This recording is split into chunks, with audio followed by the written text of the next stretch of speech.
अभिवादन स्वीकार कीजिए आशीष अलाइव का। जो आज का क्राइम केस है उसको सुनते सुनते आपकी आंखों में आंसू आ जाएंगे। एक ऐसा केस जिसमें पत्नी कोर्ट की जज थी और पति अपराधी था। इधर पति को मर्डर की सज़ा होने वाली थी। ऐसा क्या फैसला सुना देती है पत्नी कि सभी की आंखों में आंसू आ जाते हैं। साल होता है 1974, नवंबर का महीना था। खेतों में सरसों जो है तो लहलहा रहे थे। आमतौर से नवंबर दिसंबर में सरसों के खेतों में सरसों फूल जाते हैं। तो उसी तरीके से भोपाल शहर में भी सरसों के खूब खेत हुआ करते थे। यह वह दौर था जब भोपाल शहर आज की तरह भीड़ वाला, ट्रैफिक वाला नहीं हुआ करता था। इस समय पर भोपाल के मकानों के इर्द गिर्द खेत भी जुड़े हुआ करते थे। इन्हीं खेतों में से एक खेत 12वीं में पढ़ने वाले छात्र राम लखन सिंह का भी था। राम लखन सिंह रोज की तरह आज भी खेत गया हुआ था। वह सरसों के खेतों की रखवाली कर रहा था। अचानक उसकी नज़र दूसरे खेत की ओर पड़ती है, जहां पर वह देखता है एक लड़की पुस्तक भी पढ़ रही है और खेत की रखवाली भी कर रही है। यह वह दौर था जब समाज रूढ़िवादी था। इस समय पर महिलाओं को तवज्जो नहीं दिया जाता था।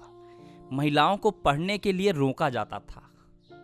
महिलाएं सिर्फ घर की काम करेंगी। इसी तरीके से रूढ़िवादी समाज था। बस इन्हें किचन तक ही सीमित रखा जाता था। जब राम लखन सिंह लाइव किसी लड़की को पढ़ते हुए अपने खेतों के बगल में देखते हैं तो काफ़ी प्रभावित होते हैं। अब राम लखन सिंह के मन में उसी लड़की की छवि बन चुकी थी। अगले दिन फिर से खेत जाते हैं। जैसे तैसे कई दिन बीत जाते हैं। वह लड़की लगातार राम लखन सिंह के बगल वाले खेत में अपनी खेत की तकवाली करने आया करती थी। एक दिन राम लखन सिंह ने उससे उसका नाम पूछा तो उसने बताया कि मेरा नाम सीता कुमारी है। उसके बाद राम लखन सिंह अपने पढ़ाई के बारे में बातें करने लगते हैं। उसके पढ़ाई के बारे में बातें करने लगते हैं तो पता चलता है कि सीता कुमारी इस समय पर 10वीं की छात्रा है। ऐसे तैसे राम लखन सिंह और सीता कुमारी के बीच में काफ़ी दोस्ती गहरी हो जाती है और साल दर साल बीतते जाते हैं।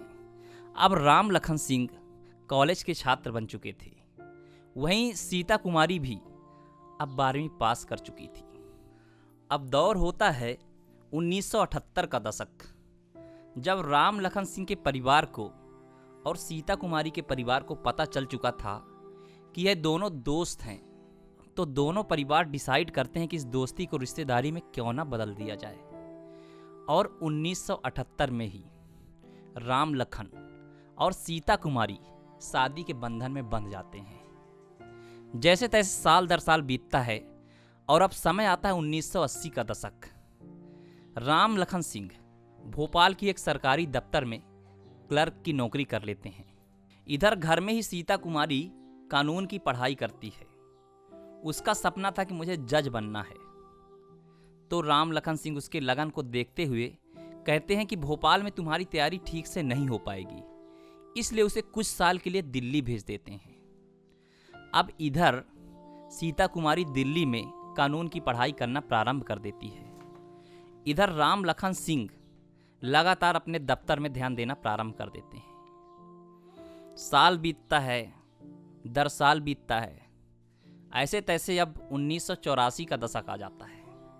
इधर राम लखन सिंह अपने दफ्तर जाया करते थे तो इनकी मुलाकात धीरे धीरे अपने ही दफ्तर में काम कर रही एक महिला कर्मचारी जिसका नाम सुषमा कुमारी था, उनके संपर्क में आ जाते हैं। और धीरे धीरे इन दोनों के बीच में गहरा प्रेम प्रसंग चलने लगता है। उधर सीता कुमारी 1984 में जब कानून की परीक्षा देती है तो उसका अव्वल नंबर आता है और वह अपने मनचाहे पोस्ट में पदस्थ हो जाती है। अब 1985 का दौर आता है जब सीता कुमारी अपने पति राम लखन सिंह के घर आ चुकी थी।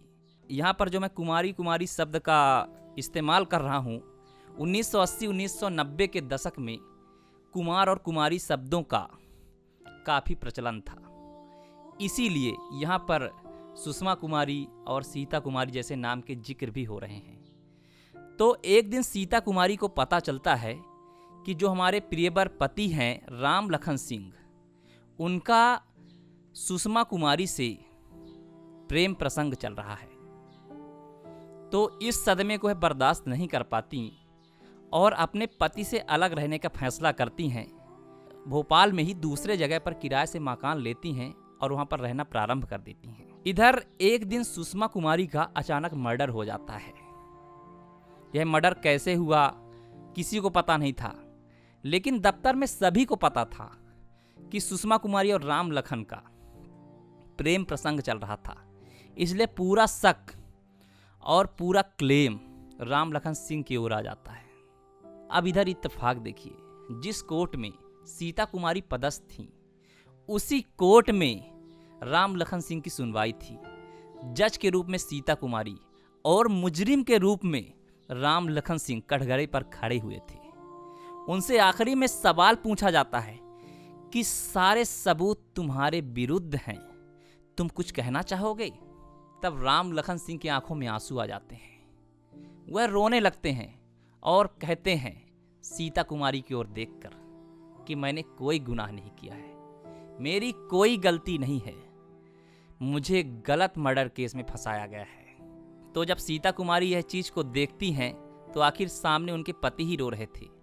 तो एक औरत का दिल पसीज जाता है और कहती हैं कि आपको कुछ समय के लिए और भी हम मौका देते हैं कि आप अपनी सफाई को पेश कर सको। इसके बाद राम लखन सिंह को बाकायदे कुछ समय दिया जाता है कि वह अपनी सफाई को साबित कर सकें। इधर राम लखन सिंह सबूत जुटाने में लग जाते हैं। उसके बाद एक दिन पता चलता है कि राम लखन सिंह जिस दफ्तर में काम करते हैं वहां पर सुषमा कुमारी किसी और के भी संपर्क में थी और शक गहराते गहराते यकीन में परिवर्तित हो जाती है कि आए दिन उस प्रेमी से उसका झगड़ा हुआ करता था। जब पुलिस पूछताछ करती है तो सुषमा कुमारी का वह जो प्रेमी था वह पकड़ा जाता है और इधर राम लखन सिंह को बाइज्जत बरी कर दिया जाता है। और यह सब हो पाया था सीता कुमारी के सही फैसले के कारण। तब राम लखन सिंह रोने लगते हैं और सीता से कहते हैं कि तुम्हारी वजह से आज मैं बच पाया हूं, नहीं मुझे उम्र कैद की सजा होती। उसके बाद सीता को कहते हैं तुम वापस घर आ जाओ, लेकिन सीता कहती है आप मेरे पति हैं, आप मेरे शौहर हैं, इसलिए मेरा यह फर्ज था कि मैं आपकी रक्षा कर सकूं, लेकिन मैं आपके घर नहीं आ सकती। और ऐसे तैसे वक्त बीतता है, साल दर साल बीतता है और आज साल है 2024। आज भी राम लखन सिंह काफ़ी बूढ़े हो चुके हैं और जिस मकान में यह रहते हैं उसी मकान में इन्होंने एक बच्चे को गोद लिया है जिसका नाम था रिंकू सिंह। उन्होंने ही इस स्टोरी को स्पीड अपडेट 47 पर भेजा और कहा कि आप मेरे फादर की स्टोरी पब्लिश करें। आज 50 साल हो गए, आज भी राम लखन सिंह अपने पश्चाताप की आग में जल रहे हैं। तो यह क्राइम केस आपको कैसा लगा कमेंट सेक्शन पर ज़रूर लिखिएगा। अगर आपके पास भी कोई क्राइम केस है तो उसे भी आप हम तक स्पीड अपडेट 47 पर ज़रूर भेजिएगा ताकि उस क्राइम केस को भी हम सुना सकें। तो हम मिलते हैं ऐसे ही किसी अगले वीडियो पर। तब तक के लिए जय हिंद, वंदे मातरम। अपना ख्याल रखिएगा।